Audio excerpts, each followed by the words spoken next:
Continuing on with the Clone Wars, I hopped on over to the final episode in the Younglings arc, Season 5, Episode 9, A Necessary Bond. So as we know from the previous episode, the Younglings rescue Ahsoka from the clutches of the pirates, and now our heroes are on the run from the pirates. The episode picks up literally right where the previous one left off. First things first, and maybe this is just me noticing it for the first time, but at the beginning of this episode, it's like the camera is shaking differently.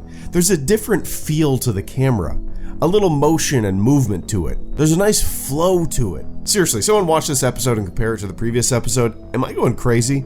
I like it, I really like it. It adds a frantic feel and unease, and it's like this throughout the entire episode. There's a fluidity to the camera in this episode that I didn't really notice in previous episodes. So Ahsoka and crew call for help from one of the Younglings who stayed back with the main ship. That Youngling fires up the engines when she hears the distress call and heads towards the other Younglings to help. There's a high-octane chase scene, Younglings helping Younglings, pirates on their tail, escaping in the nick of time, and again, I can't get over how different this episode feels just in the camera work. Every shot is fluid. I don't know why this is making such an impression on me. Unfortunately for the Younglings, the pirates are able to capture them. So far, this episode is my favorite of the 4 in the arc. It's not because it's action-heavy, it's because it's actually exciting. It's because there's some tension to it. So, separatists end up invading the pirate planet. Grievous gets in front of Hondo, tells Hondo he has a new master now, and throws down a hologram message from Count Dooku. Dooku says that everything the pirates own will be melted down. Everything they own is now property of the Separatist Alliance. There's an interesting conversation between Ahsoka and one of the pirate captors. She mentions a common enemy. The Separatist army is their common enemy. If they are allowed to remain in the system, everyone loses. If they are able to continue controlling the space, there's no point in pirates holding prisoners because the pirates will get killed by the Separatists anyway. This could dip into some really interesting moral dilemmas. But truthfully, with this arc, I'm not really holding my breath. So the pirates agree to team up with Ahsoka and go along with her plan to rescue Hondo in order to find Hondo's private fleet. Ahsoka and the crew end up finding Hondo and rescuing him. When Hondo is talking to the Younglings, he's acting like kind of a lovable father figure or a coach to the kid.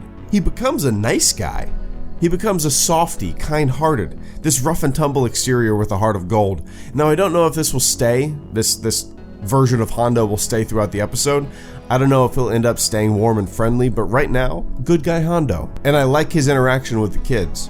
So Ahsoka's crew and Hondo's crew fight through a ton of battle droids, cutting them up left and right, working together and putting a dent in their forces. They're able to mow through the droid forces and then go on the run, but Grievous is in hot pursuit. So one of the Younglings is riding on the back of Hondo's speeder when Hondo dips into this secret little cave, and he pretty much says he's done. He doesn't want to help Ahsoka and the other ones who are still under attack.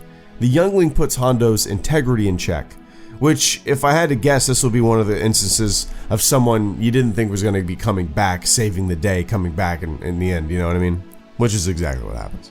So Grievous had Ahsoka and the Younglings trapped, but then a big ship rises from the cliff. That big ship is Slave 1. Grievous and Ahsoka have a big fight, but ultimately Ahsoka is able to escape, and once again, the villain of the week is alive to come back next time.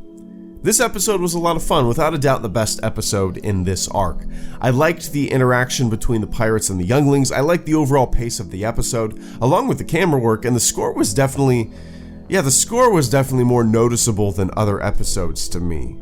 Yeah, this arc was super hit or miss overall.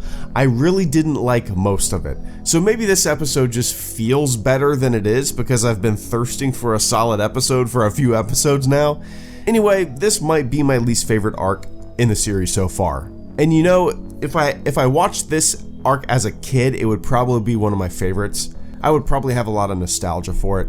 It is no doubt tailored for a certain age range, which is understandable, but it wasn't necessarily for me. On to the next arc on the list, which is the Battle of Mon Cala. HelloGreedo, out. Time to take some goddamn cold medicine.